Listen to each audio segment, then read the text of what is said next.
बच्चे नर्सरी से एलकेजी में गए हैं, एलकेजी से यूकेजी, यूकेजी से फर्स्ट। ये ध्यान रखिए कि क्लास 5th तक हम लोग, मेरी 44 साल का 44 ईयर की मेरी एजुकेशन लाइन का एक्सपीरियंस है। मैं 7 साल तक स्टेट गवर्नमेंट में टीचर रहा हूँ, 7 साल और कुछ ऊपर महीने तक मैं केंद्रीय विद्यालय में टीचर रहा हूँ और 29 साल तक कॉलेज में प्रोफेसर रहा हूँ। तो 44 ईयर नियर अबाउट में मेरी टीचिंग लाइन का अनुभव है। और मैं कह सकता हूँ आपसे कि प्राइमरी तक बच्चा नहीं पढ़ता, प्राइमरी तक पेरेंट्स पढ़ते हैं। प्राइमरी क्लास तक, nursery, LKG, UKG, class 1st, 2nd, 3rd and 4th, 5th तक जिस बच्चे के पेरेंट्स साथ लगे हुए हैं, भले स्कूल कोई कितना ही कर ले, लेकिन अगर आप घर पर बिल्कुल ध्यान नहीं दे रहे हैं तो बच्चा अंतोगत्वा संस्कार हिंदी होगा और शिक्षाहीन तो वो होगा ना होगा। हो सकता कोई बिरला स्वामी विवेकानंद जैसा बच्चा निकल आए और वो हट के आ जाए, लेकिन स्वामी विवेकानंद बनाने के लिए भुवनेश्वरी देवी जैसी माँ भी चाहिए। इसलिए आपका रोल ज्यादा है। अगर भुवनेश्वरी देवी नहीं होती तो स्वामी विवेकानंद नहीं होते।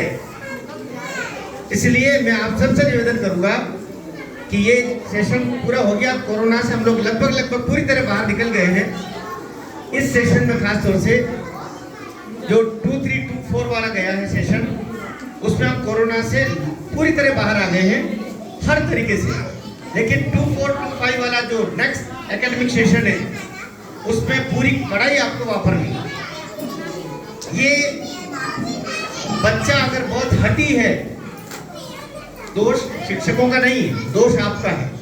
आप जरूरत से ज्यादा उसकी मांगे पूरी कर रहे हैं। बच्चे को थोड़ा अभाव में रखने की आदत भी डाली।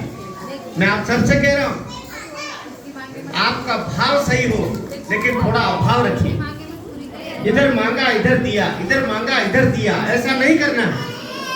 बच्चे को महसूस करने दीजिए कि मेरे माता पिता संघर्षों के द्वारा मुझे सारी चीजें उपलब्ध करवा रहे हैं। वो रो रहा है तो मान के चलिए उसका आगे वाला जीवन बहुत हंसता हुआ जाएगा। बच्चे को थोड़ा रोने की आदत भी डालिए। मैं बहुत कटु सत्य बोल रहा हूँ, मेरे जीवन के अनुभव के आधार पर बोल रहा हूँ। यदि बच्चा अभी रो रहा है, रोने दीजिए, भविष्य उसका मुस्कुराता हुआ रहेगा। कोई चीज का अभाव हो रहा है, होने दीजिए। भविष्य में उसको पता चलेगा कि एक पेंसिल जब खत्म होती थी तो जब तक पूरी खत्म नहीं हो जाती थी माँ दूसरी नहीं देती थी। ऐसा नहीं किया छोटी पेंसिल फेंक दे कचरे में, चलो ले दूसरी। ऐसा करके आप क्या शिक्षा दे रहे?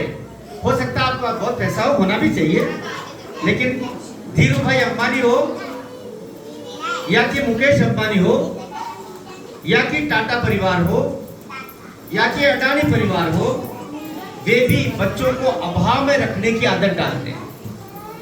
आपके भाव में प्रेम हो लेकिन अभाव में रखिए। मैं ये जो स्वामी विवेकानंद स्कूल खुला, मैं 95, 96 की बात बोल रहा हूँ आपको। मैं शांति निकेतन गया एक कवि सम्मेलन में। शांति निकेतन कलकत्ता से 104 किलोमीटर दूर है। वहां गया, वहां सप्ताह में 4 दिन पेड़ों के नीचे पढ़ाई आज भी होती है। शांति निकेतन की स्थापना गुरुवर रविन्द्रनाथ टैगोर ने की थी अंग्रेजों के जमाने में। वहां पर इंदिरा गांधी से लेकर के और विनोबा भावे से लेके, हमारे आचार्य रामचंद्र शुक्ल से लेके, हजारी प्रसाद द्विवेदी से लेकर के और बड़े बड़े दुनिया के विद्वान वहां आकर के पढ़ाई करते हैं। सप्ताह में 2 दिन वो एयर कंडीशन हॉल में रहे, एयर कंडीशन सारी सुविधाओं से युक्त कमरों में वे पढ़ाई करते क्लासरूम्स में। और 2 दिन ऐसे रहते, 4 दिन वो पेड़ों के नीचे, पेड़ के नीचे वहां बोर्ड टांग रखे और बोर्ड के ऊपर वो रस्सियों से बोर्ड को तने से बांधते। कभी आप जाइए दुर्गापुर स्टील प्लांट, और दुर्गापुर स्टील प्लांट जहां पर है कलकत्ता से वो 146 किलोमीटर करीब दूर है, और 40 किलोमीटर दूर फिर वापस आपको कलकत्ता की तरफ जाना पड़ता है, तब शांति निकेतन है।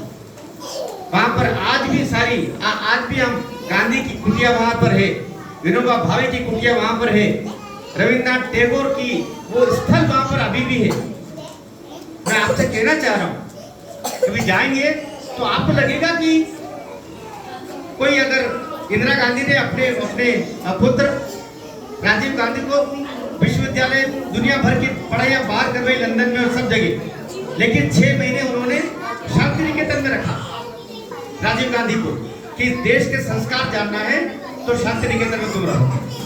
तो आपके पास में सुविधाएं हो, लेकिन अभाव में बच्चे को रखने की, रहने की आदत डालिए। अगर अपने बच्चे को आगे बढ़ाना है, सुखी रखना है, क्योंकि एक दिन ऐसा होगा तब बच्चा तो होगा संसार में, आप नहीं होंगे, ये सत्य है। और ये भी कटु सत्य है, इसको याद रखिए।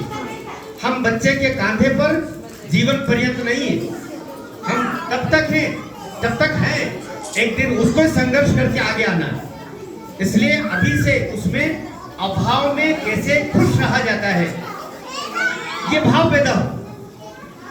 अच्छे कपड़े दीजिए, साफ सुथरे कपड़े पहनने की आदत हो, साफ सुथरे उसके मोजे जूते सब अच्छे तरीके से उसको रखे, लेकिन इधर उसने मांग की, इधर उसको दे दिया, ऐसा मत कीजिए। उसको महसूस, प्यास जब लगती है और पानी पिलाते हैं, उस तृषा की शांति की बात ही अलग होती है, आप हम समझ सकते हैं। भूख जब खूब लग जाए और फिर भोजन मिलता है, उसकी बात ही अलग होती है। भूख लगेगी खाए जाओ, प्यास लगेगी पानी पिए जाओ, न तो वो पानी की कीमत जानेगा न वो रोटी की कीमत जानेगा। इसलिए अभाव होने दीजिए, फिर चीज दीजिए। वो एक बार का ही नहीं, 2 बार का ही तब दीजिए, और बाद में बताइए मैं इसका हिसाब लूंगी, इस पेंसिल का हिसाब लूंगी। कॉपी कैसे खत्म हो रही मैं देख रही हूँ, इतनी अभी उसमें 4 लाइन और बची हुई है, इनको पहले भरो। ये चीज डालिए। मेरी माँ ने मुझ में ये संस्कार डाले, मैं वो बताना चाह रहा हूँ।